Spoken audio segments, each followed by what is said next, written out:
السلام عليكم يا شباب، تعالوا كده نتعرف مع بعض على محتوى الكورس وعلى كمان الهدايا والمميزات إن شاء الله اللي هتحصل عليها بعد الاشتراك في الدورة.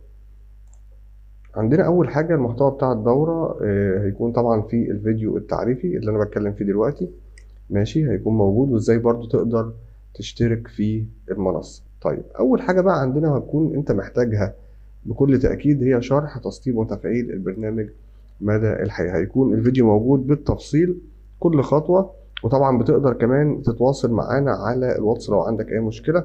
زائد كمان هيكون معاك الملفات كلها بتاعة البرنامج والتفعيل مدى الحياة. طيب تاني حاجة عندنا شرح أدوات برنامج سكتش أب. احنا حرفيا شارحين سكتش أب بالتفصيل الممل، مش هتلاقي التفصيل ده في كورس تاني. طيب بالنسبة لبرنامج الفيري نفس الكلام، شرحنا ازاي تعمل الخامات بكل احترافية، كل الخامات تقريبا اللي انت تتعرض لها في موضوع المطابخ زي الرخام، السيراميك، الأخشاب، الكلام ده كله هتلاقيه مشروح بالتفصيل. طبعا موضوع الإضاءة مهم جدا عشان تطلع برندر واقعي وبتصميم واقعي ناجح. طيب نيجي بعد كده لموضوع تحميل البلوكات. طبعا شرحنا ازاي تقدر تحمل بلوكات.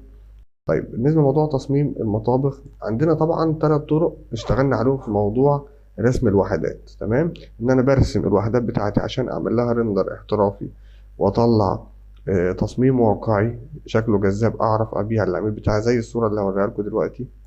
زي ما انتم شايفين مستوى الاخراج عامل ازاي، الخامات وكل حاجة والاضاءة مظبوطة. طبعا التفاصيل دي كلها مشروحة في الكورس. كمان هتحول المطبخ ده لنيو كلاسيك، يعني مش بس هترسم ستايل واحد، لا ده انت هتتعلم كمان ازاي تحوله لستايل نيو كلاسيك زي اللي في الصورة ده. ده شكل المطبخ يا شباب اللي موجود في الشرح. هتحول الستايل من مودرن لنيو كلاسيك وتعمل ريندر برضو، ونغير كمان الرخام ونحط المقابض. تفاصيل كتير جدا مميزة هتستفاد منها ان شاء الله. طيب نيجي بعد كده بقى الجزئية مهمة جدا ودي اضفناها للكورس بتاعنا، الا وهي جزئيه الاي اي والريندر باستخدام الاي اي. لو انت عايز ترسم المطبخ سريعا وترندر بالاي اي، الموضوع بقى سهل جدا وبرضه بيطلع جوده محترمه جدا. هوريكم برضه شكل التصاميم اللي احنا طبقنا عليه. ده شكل الريندر اي اي، طبعا بيكون في يعني ثواني حرفيا، يعني ما بياخدش وقت خالص. ده تقدر تستعين بيه برضه لو العميل بتاعك عايز توريله شغل مبدئي. نفس الكلام ده برضو مشروح في المحاضرة بتاعة ال AI، ازاي رسمنا المطبخ ده من الصفر وعملنا له ريندر. ده كده بالنسبة لمحاضرة ال AI. طيب نيجي بعد كده لإضافة قوية جدا ألا وهي إضافة المكتبة السريعة. المكتبة السريعة دي مكتبة بنقدر من خلالها إن احنا نرسم المطبخ بتاعنا حرفيا في دقايق معدودة، زيها زي برامج التصميم بتاعة المطابخ اللي هو الكيتشن درو و 2020. البرامج اللي هي حرفيا تقدر تخليك ترسم مطبخ والعميل بتاعك قاعد معاك. في محاضرة مميزة، محاضرة كاملة بنشرح فيها الإضافة دي. المكتبة بتاعتنا فيها تفاصيل كتير، وبتقدر كمان تغير المقابض وتخفي وتظهر اللي انت عايزه، وتغير كمان الألوان بتاعتك زي ما انت عايز. الموضوع مرن جدا ولذيذ ولطيف، وزي ما قلت لك انت بتقدر في دقايق معدودة تغير التصميم بتاعك بشكل كامل. بتغير كمان، ممكن حتى تغير كمان لون الوزر زي ما انت شايف كده، تعمله اللون المناسب للديزاين بتاعك. تقدر كمان تعدل على المقاسات، يعني انا اقدر اعدل اي واحدة من الوحدات دي برضو للمقاس اللي يناسبنا. هتلاقي التفاصيل دي كلها مشروحة في محاضرة كاملة ألا وهي محاضرة المكتبة. طيب نيجي بعد كده لحاجة مهمة جدا برضو ألا وهي الكات ليست وحساب عدد الألواح والتسعير والحصر. ده برضو جزئية مهمة جدا أضفناها للكورس بتاعنا. تمام، المحاضرات دي كلها إن شاء الله هتبقى مفيدة جدا للناس اللي حابة تتعلم موضوع الكات ليست. مش بس كده، كمان ده فيه هدية مع الكورس، وحدات، مجموعة من الوحدات الجاهزة على الكات ليست. تعالوا كده نبص عليها مع بعض. زي ما انتم شايفين يا شباب كل الوحدات دي جاهزة ان انت تعمل لها كات ليست. تمام، بالشكل ده اهو، مرسومة بالفيلر بالشدادات بكل حاجة، سواء سفلي وسواء كمان علوي. وتقدر كمان تعدل في مقاساتها بطريقة بسيطة جدا برضو مشروحة بالتفصيل في الكورس بتاعنا. دي وحدات علوية، ده ممكن ينفع يعني ممكن مثلا كونسول او بوفيه او كوفي كورنر، وحدات مختلفة وبأشكال مختلفة.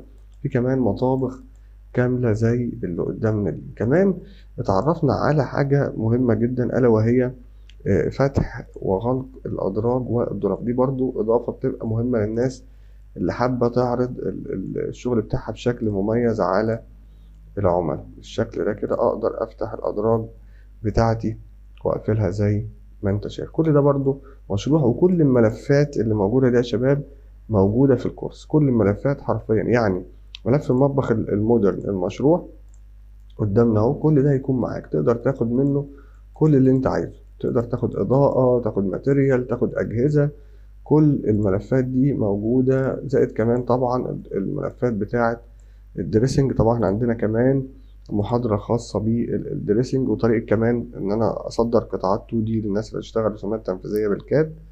وطبعا ما نسيناش الادوات اللي هي البلجنز المهمة اللي بتستخدم في موضوع المطابخ، وكمان بلجنز اضافية حتى مش شرط بس المطابخ، زي فتح وغلق الادراج والكات ليست، وطبعا المكتبة الجاهزة دي برضو من الاضافات.